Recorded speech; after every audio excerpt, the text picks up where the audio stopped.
Amén, amén. Gracias, hermano Bernie, por esos signos hermosos que nos hacen reflexionar realmente cuán importante es eso.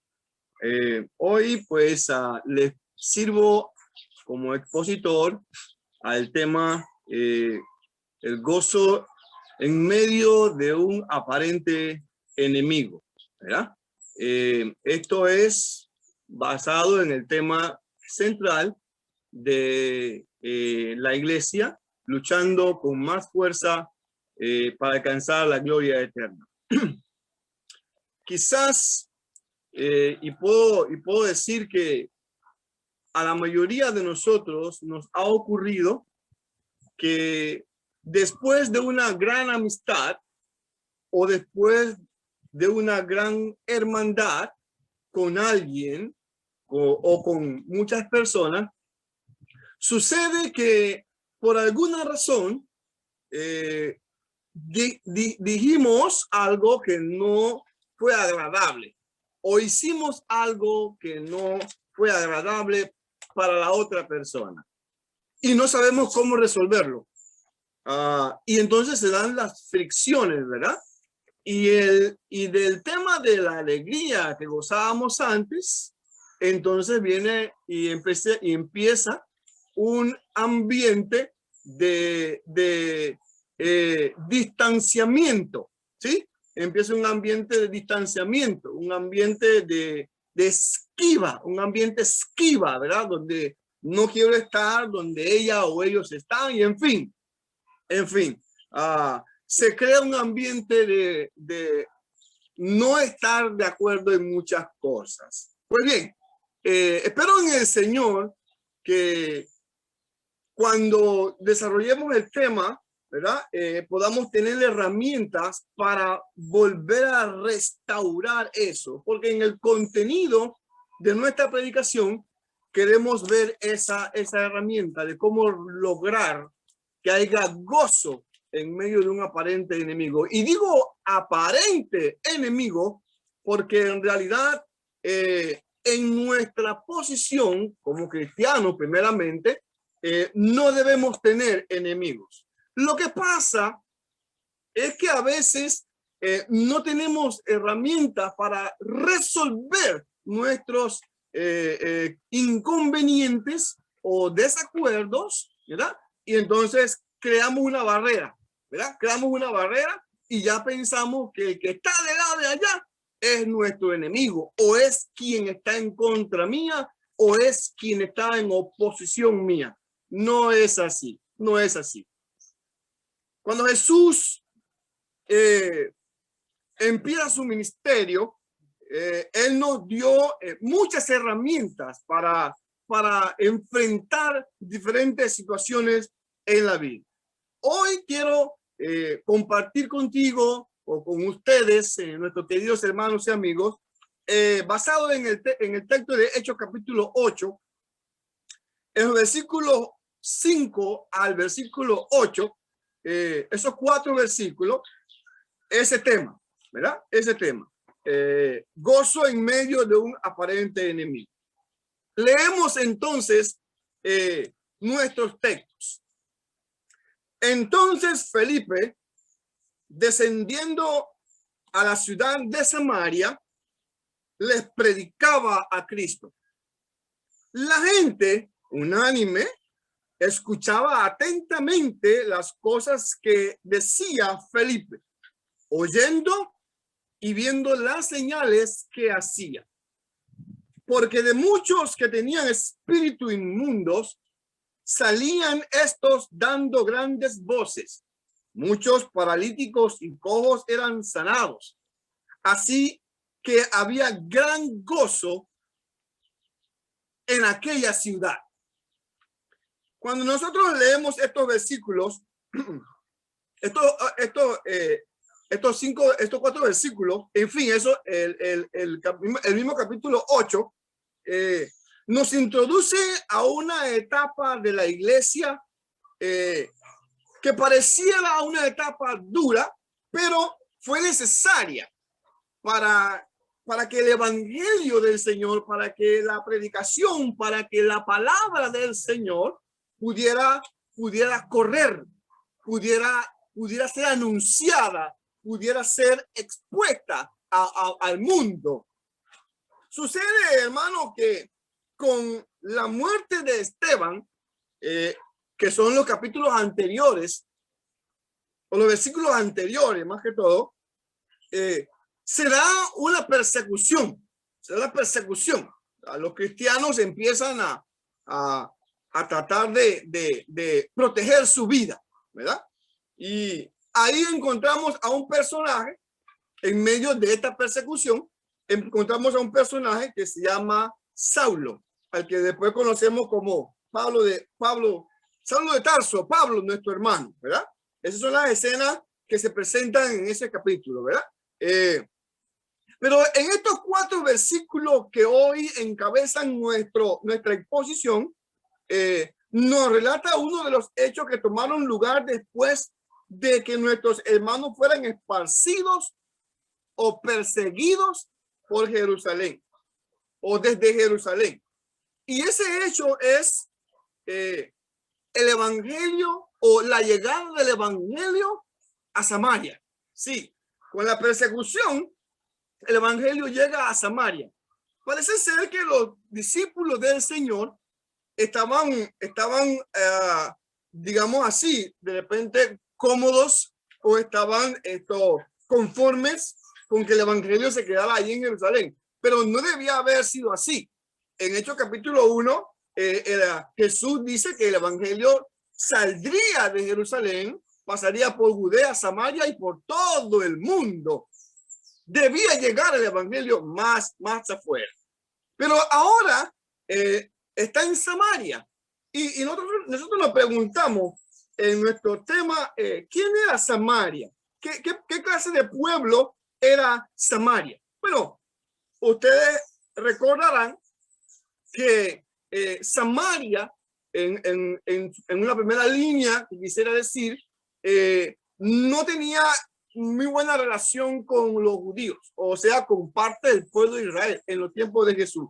Pero antes de esto, Samaria era conocida como la capital de el pueblo del israelita del norte. Sí, porque recuerde que Israel se dividió en 2 fracciones, el Israel y las tribus del norte, ¿verdad? Entonces Samaria era casi que la capital del reino del norte, ¿verdad? Se dice que Samaria, el significado de la palabra es montaña o montañas vigilantes.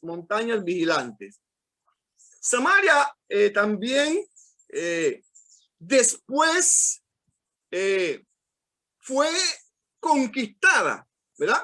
Varias veces, incluso todo el mismo reino del norte fue conquistado. Pero claro, como ustedes comprenderán, las capitales son importantes para alguien que invade, ¿verdad? Alguien invade tu país, va a la capital, ¿verdad?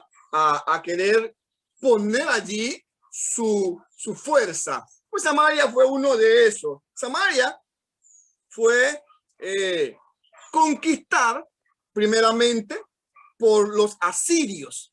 ¿Ves? Los asirios conquistaron Samaria, conquistaron el reino del norte.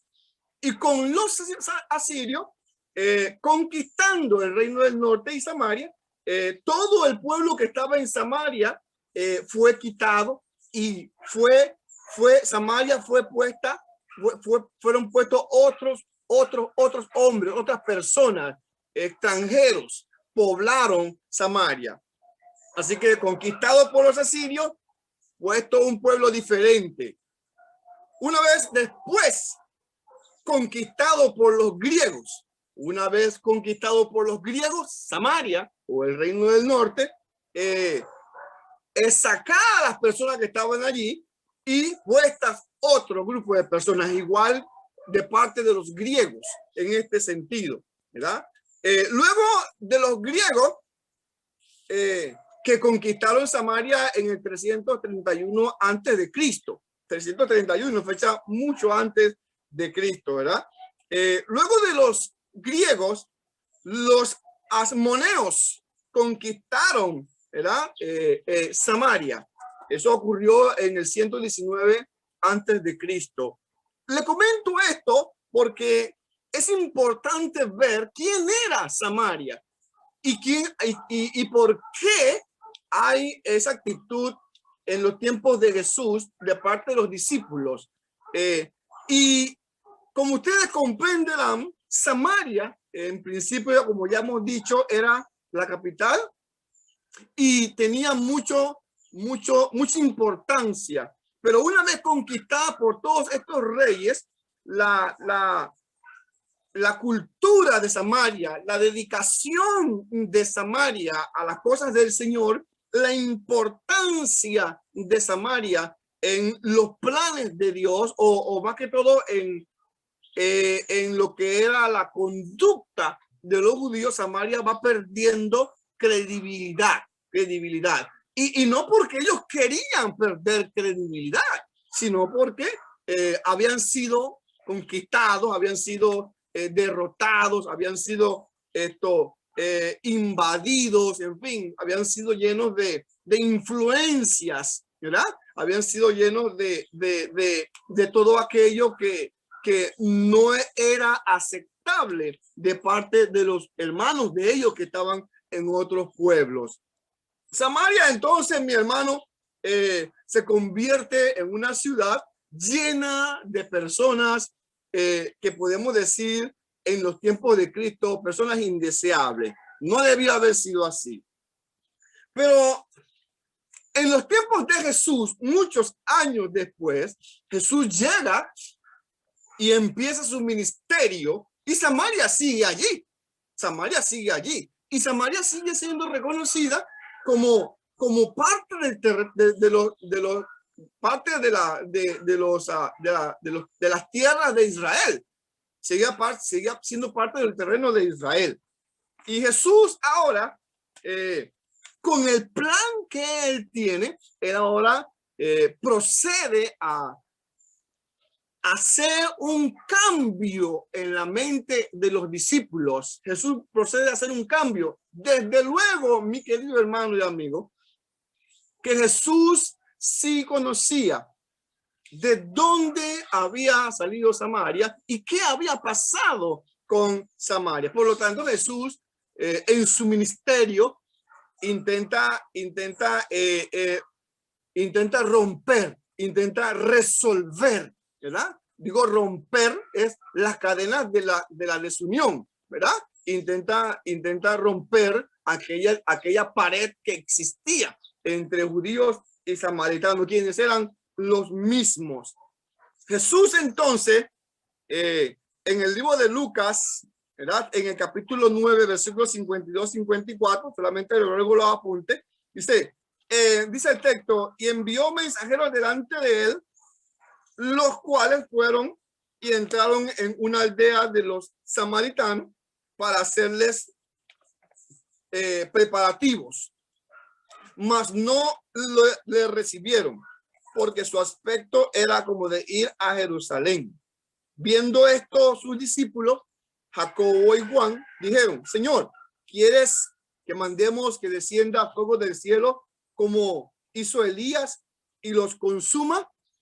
O sea, esta es una podemos decir, una visión, una clara evidencia que la relación entre judíos y samaritanos no estaba muy bien, ¿verdad? Establecida, no había una relación amistosa, había más que todo relación hostil, o sea, habían desacuerdos entre samaritanos y judíos. Jesús, repito, va a tomar esto en cuenta. La hostilidad entonces era tal que se cuenta que cuando el judío quería viajar entre Galilea a Judea, el camino más corto entre Galilea y Judea era atravesando Samaria. Pero el judío, como tenía esa discordia, ¿verdad? No pasaba por Samaria, la rodeaba, ¿sí? Tomaba el curso del norte y rodeaba por cierta parte a Samaria, ¿verdad? Para llegar hasta su destino, solamente para no pasar por el medio de Samaria, ¿verdad? Era esa la actitud, la práctica que lleva al hombre, ¿verdad? A tomar estas decisiones, ¿verdad? De alejarse. Pero aún así, el Señor emprende una misión, el Señor emprende su misión de romper con esas cadenas, ¿verdad? En el libro de Lucas, en el capítulo 9, versículos 55 y 56, ¿verdad? Vamos a ver a Jesús ahora actuando en cuanto a este detalle, ¿verdad? Este detalle de enemistad que había entre judíos y samaritanos. En Lucas capítulo 9, versos 55 y 56, la palabra del Señor dice: entonces, volviéndose él, Jesús, los reprendió, diciendo: vosotros no sabéis de qué espíritu sois, porque el Hijo del Hombre no ha venido para perder las almas de los hombres, sino para salvarlas. Y se fue a otra aldea. Entonces, acá nosotros encontramos que Jesús le dispara una recomendación, les exhorta a estos discípulos y les dice: mira, la verdad que ustedes no están entendiendo lo que están haciendo, ¿verdad? Él dice esto: ustedes no han considerado aún la importancia de las almas, ¿verdad? Ustedes no conocen, ¿verdad? No saben de qué espíritu sois. O sea, un cristiano, hermano, tiene que tratar de establecer su identidad. Y una de las identidades del cristiano es no tener enemigos o enemistad con nadie. El cristiano, por práctica cristiana, busca cómo resolver los asuntos que le impidan servirle apropiadamente al Señor. Bien dijo el Señor en las cartas del apóstol Pablo, que es importante que el hombre esté bien con los demás, el cristiano esté bien con los demás. En cuanto dependa de ustedes, de nosotros, debemos estar en paz con todos los hombres. Entonces, aquí tenemos una reacción del Señor, pero el Señor no solamente habló ahí, dándonos evidencia de que sí, Él quiere atraer a los gentiles, a los samaritanos, y les va a enseñar eso a los hermanos, a los judíos en este caso. También Jesús les predicó a los samaritanos en el libro de Juan 4, 40 al 42. Jesús les predica a los samaritanos, ¿verdad? Entonces, el tema de Jesús en cuanto a esto de los samaritanos era acercar a los judíos a los samaritanos. Los samaritanos, hermanos, no eran enemigos del Señor. Y la escena ahí es que Felipe, por ejemplo, Felipe da a entender esa verdad.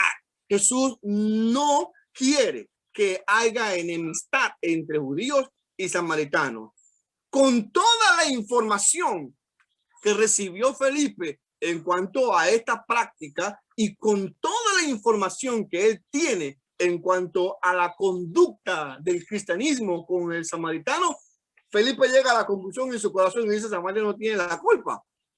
Acá lo que pasó fue la influencia, ¿verdad? La forma en la que las personas que vivían en Samaria convirtieron a Samaria en un lugar que era contrario a lo que era. Recuerden que Samaria era un lugar de adoración, un lugar privilegiado, una capital del Señor, el reino del norte. Pero todas estas conquistas hicieron que Samaria se convirtiera en un lugar de ídolos, un lugar de falsa adoración. Y Jesús, como dije, explicó y enfatizó que los culpables de esto no eran los samaritanos.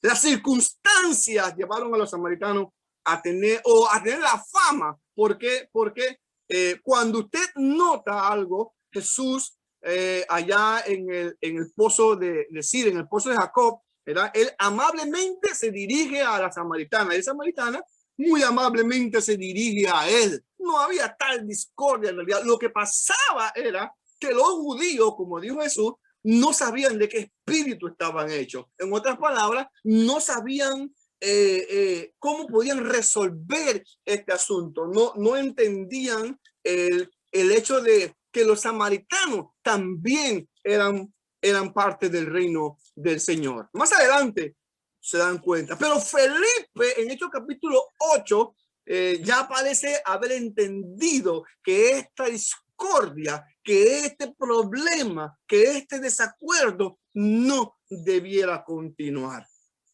Felipe le lleva el evangelio. Hermano, yo opino sobre este asunto que es la verdad.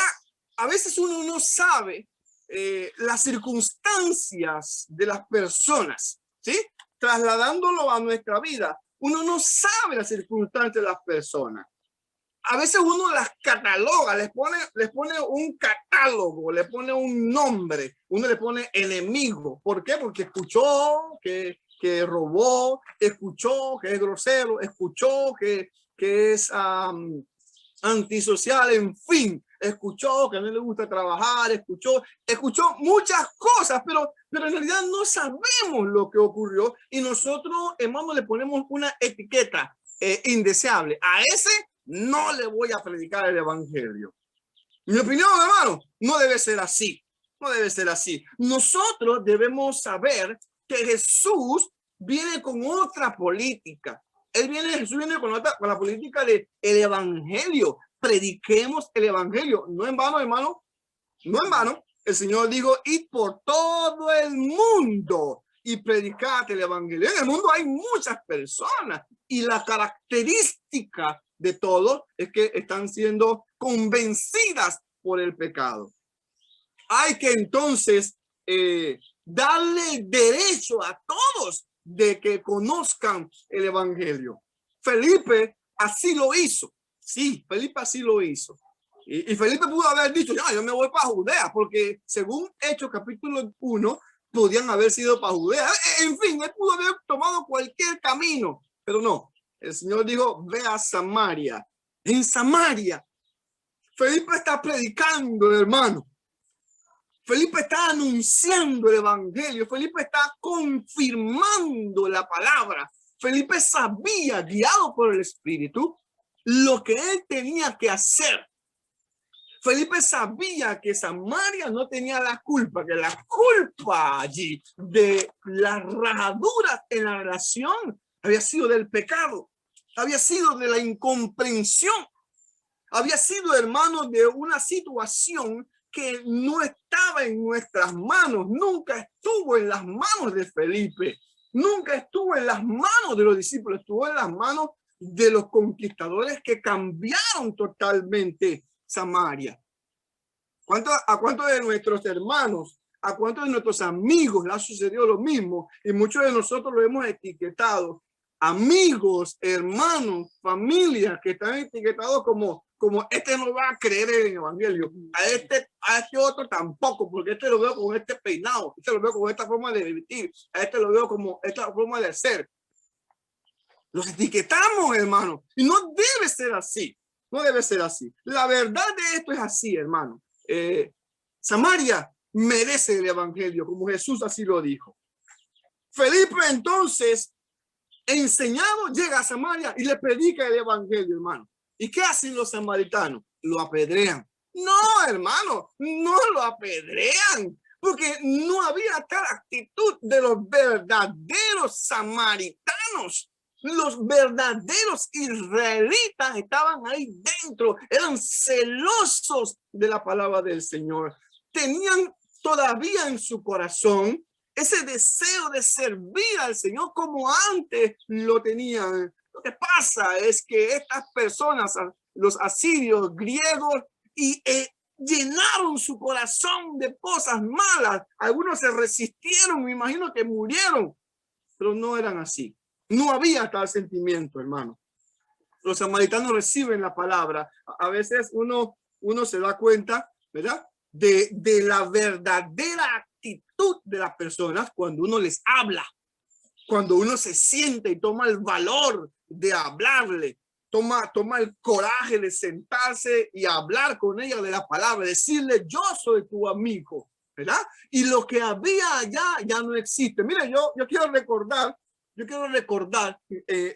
expresándole, mi hermano, mis sentimientos a usted. Yo quiero recordar, no estuve, no me hubiera gustado estar, pero en la guerra entre Japón y Estados Unidos, los chinos, los orientales, eso creó un ambiente fuerte en aquellos años, según se lee en los libros. Pero fíjese, años después, hasta hoy, en Estados Unidos hay un montón de orientales.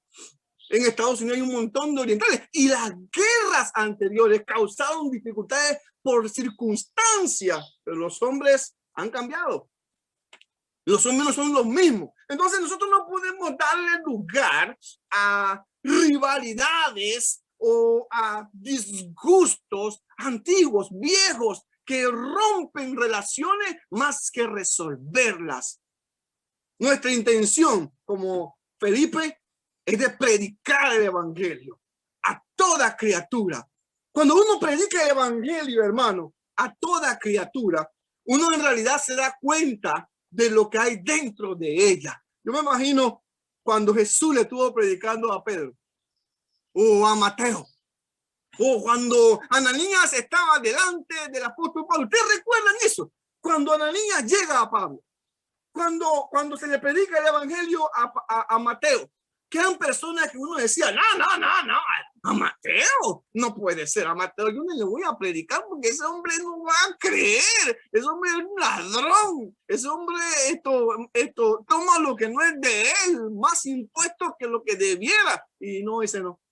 El discípulo dijo, no, a este hay que predicar, Jesús dijo, ven acá, Mateo, ven acá, voy a conversar contigo, vamos a hablarte, y se convierte Mateo es un apóstol, hermano. Pablo, Ananías le dice, no, Señor, yo no puedo predicarle a ese hombre, porque es un sentimiento impulsivo en el hombre. El hombre empieza a recordar las cosas vía yo sé que vino a esto, pero es que nosotros no sabemos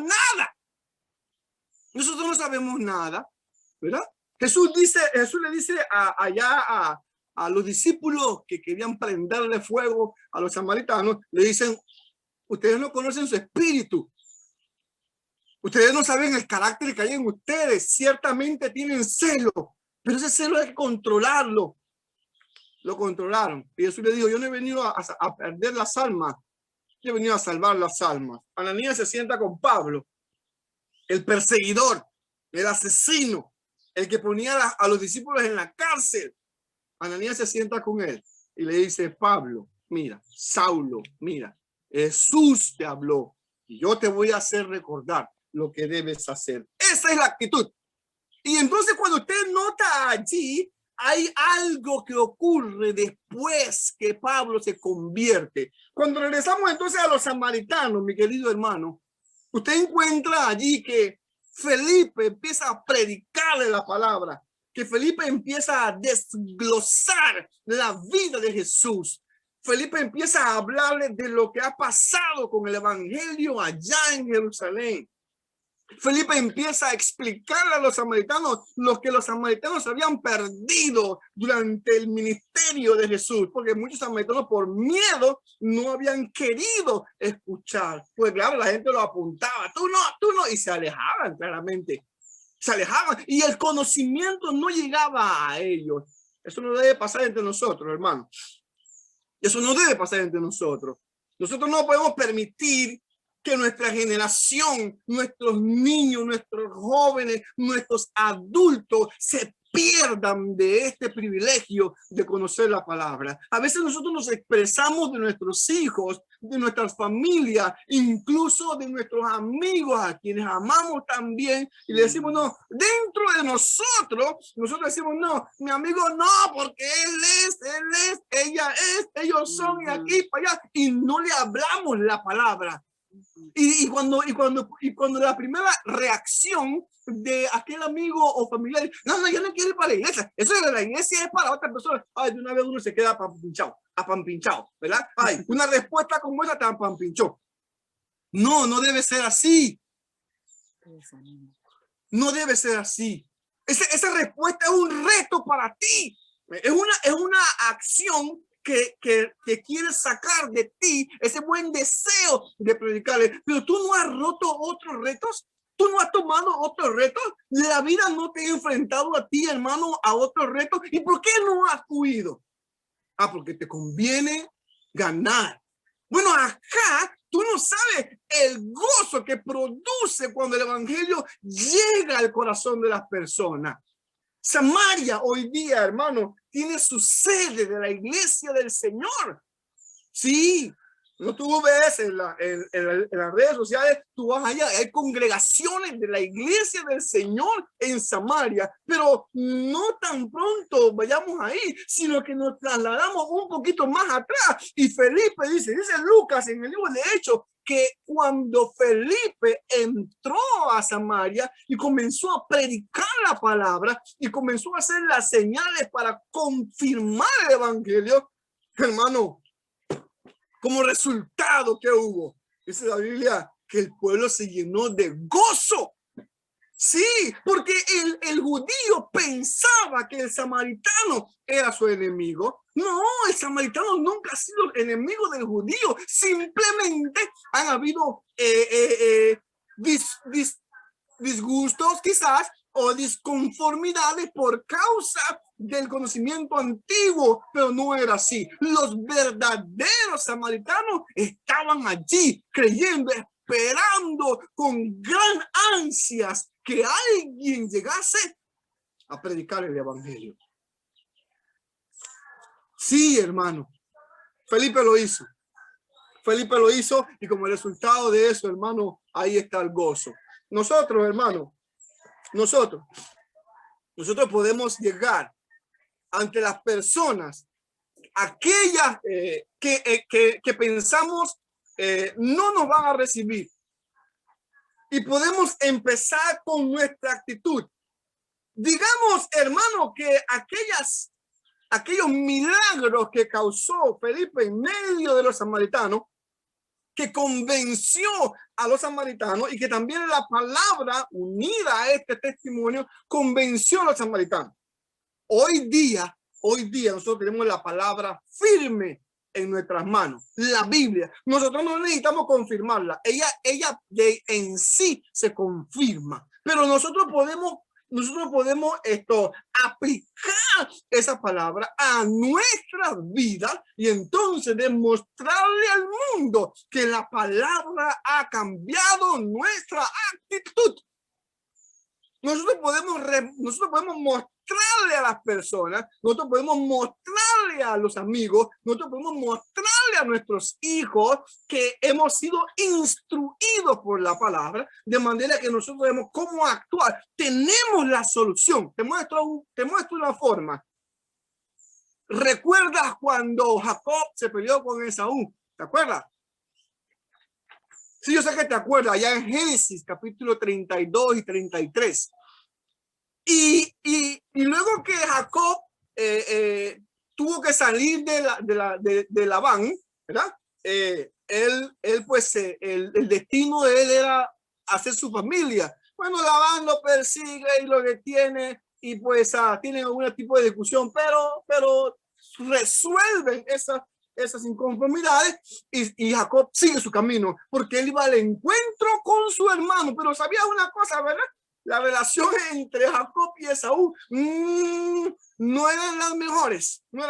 ¿Por qué? Bueno, tú sabes, lo antiguo. Jacob le robó la primogenitura a Esaú por un poquito de caldo. de lentejas con ciervo, con carnero. Y entonces Esaú, bravo por eso, se fue y Jacob tomó otro lugar. Después de muchos años, el sentimiento seguía guardado allí. Jacob necesitaba resolver eso. Lo hizo y actuó. Jacob dijo, mira, vamos a hacer algo. Yo tengo que ir de mi hermano, porque ese es mi hermano. Es el hijo de mi madre, hijo de mi padre, es mi hermano, somos familia. Yo no puedo estar en división con mi hermano. Y también Jacob le muestra a sus siervos, le muestra a sus hijos, le muestra a sus mujeres que este es el procedimiento natural, que el hombre no puede quedarse con ese sentimiento de inconformidad y de enemistad con su familia. Y Jacob empieza a mandarle presentes, ¿te acuerdas? Presente una vez, y Esaú le dice, bueno, ¿y esto qué es? Y le dice, esto es de parte de tu hermano Jacob. Y esto es de parte de tu hermano Jacob. Y así empieza a mandarle presentes. Y Esaú venía al encuentro con Jacob. Y Jacob pensaba, chuleta, ¿dónde me va a llegar? Y me va a matar. El procedimiento. Uno se acerca poco a poco a las personas. Oye, ¿qué te parece? Si tú puedes empezar a resolver después que Esaú se encuentra con Jacob. Él pensó, vaya, viene con un montón de personas, viene con soldados, y yo lo que tengo aquí son siervos y mujeres y niños, animales, ¿de qué me van a defender? De hecho, él tiene su plan. Pero por el corazón de Esaú, por lo leído en las escrituras, Esaú jamás pensó en lastimar a su hermano. Sí podía pensarlo, pero él no lo hizo. Tan pronto se encontró con su hermano, lo primero que le dio fue un abrazo. Hermano, ¿por qué seguir con este pensamiento antiguo de discordia? Han pasado tantos años, ya debía haber armonía, porque el gozo se tiene que desenvolver en medio de situaciones que nos hagan entender que esa es nuestra familia, que ese es nuestro hermano, que ese es la persona que yo amo, y tengo que tener el coraje, el valor de buscar las herramientas para solucionar eso. Acércate a él y dile cuánto tú lo amas. Eso no cuesta nada, nada más rompería tu ego, nada más rompería tus sentimientos internos, pero al final de esta carrera tendrás gozo. Sí, porque tú has pensado siempre que aquella persona es tu enemigo, que aquella persona está en discordia contigo, pues tú no lo sabes. Resuelve eso y verás, cuando Jacob hace eso, que encuentra alegría, felicidad. Cuando Felipe llega a Samaria y empieza a predicar el evangelio, ¿qué es tú que encuentras? Obediencia. Encuentra personas deseosas de escuchar la palabra. Encuentra personas que después que escuchan la palabra se llenan de gozo. Creen, se arrepienten, porque tú confirmas que la palabra del Señor tiene poder con tu actitud. Hermano, esto es lo que la palabra del Señor dice. Esto es lo que la palabra del Señor dice. Nosotros no podemos seguir con ese proceder. Un proceder antiguo de pensar cosas. Nosotros queremos vivir la realidad. La realidad de hoy es que el mundo está lleno de pecadores. Nosotros éramos pecadores y Jesús se acercó a nosotros. Y nosotros podemos hoy día actuar con libertad y aceptar la alegría que causa haber obedecido al Señor. El gozo en medio de un aparente enemigo. Nadie es tu enemigo.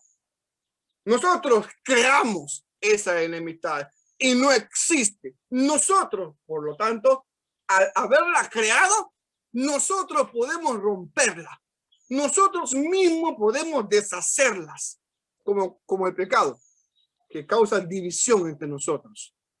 Mi querido amigo, Eso es precisamente lo que ha pasado. Por otro lado, amigo, mira, a veces uno se crea esa barrera. A veces, no a veces, cuando uno peca, cuando uno desobedece al Señor, uno mismo se crea esa barrera. Mira la barrera que se creó, Judas, ¿verdad? Él peca, se crea la barrera. ¿De cuál barrera? Hoy nadie me va a perdonar. El Señor no me va a entender. Los apóstoles no van a lograr comprenderme. Lo que yo he hecho es algo increíble, algo mal, algo fatal. Él crea su barrera. Pregúntate tú en otro ambiente si Jesús no le hubiera perdonado. Pregúntate tú eso. Y yo digo, wow, eso es una buena pregunta. Yo creo que sí. Pero él, como se creó esa barrera y no buscó solución, se ahorcó. La solución de él era esa. Por otro lado, usted encuentra a Pedro, ¿verdad? Que también hace algo que no era tan menos lo que hizo Judas. Pecado era negar al Señor. Pero Pedro toma otra actitud. Pedro toma la actitud de considerar lo que él hizo. Dice, wow, yo no puedo haber hecho esto. Y él va entre los discípulos porque había un vínculo real en la amistad entre Pedro y los demás discípulos. Había una atadura que quizás no había con Judas. Hay que atreverse, hermano, a llegar a la familia. Pedro resuelve. Pedro se convierte en un apóstol. Pedro se convierte en un escritor de cartas edificantes para nosotros. Y en fin, hay cuantos ejemplos que nos dan la veracidad de que, uno, los samaritanos no son nuestros enemigos, ni los enemigos de los judíos. Simplemente las circunstancias crearon este ambiente. Los samaritanos merecen la palabra, merecen la oportunidad de que la palabra salvadora llegue a su corazón. La palabra salvadora le brindará a aquella discordia que nosotros tanto hemos dicho solución, y creará un ambiente de gozo y alegría entre todos. No tenemos enemigos, repito. Jesús nos lo enseñó. No tenemos enemigos. Hermano, amigo, te insto entonces a que, basado en la palabra del Señor, nosotros podamos resolver este tema. Recuerda, no tenemos enemigos. Lo que sucede es que no teníamos herramientas para resolver el problema de la enemistad. Ahora la tienes. Jesús es tu herramienta. Y tú fuiste una víctima del error. El error del pecado.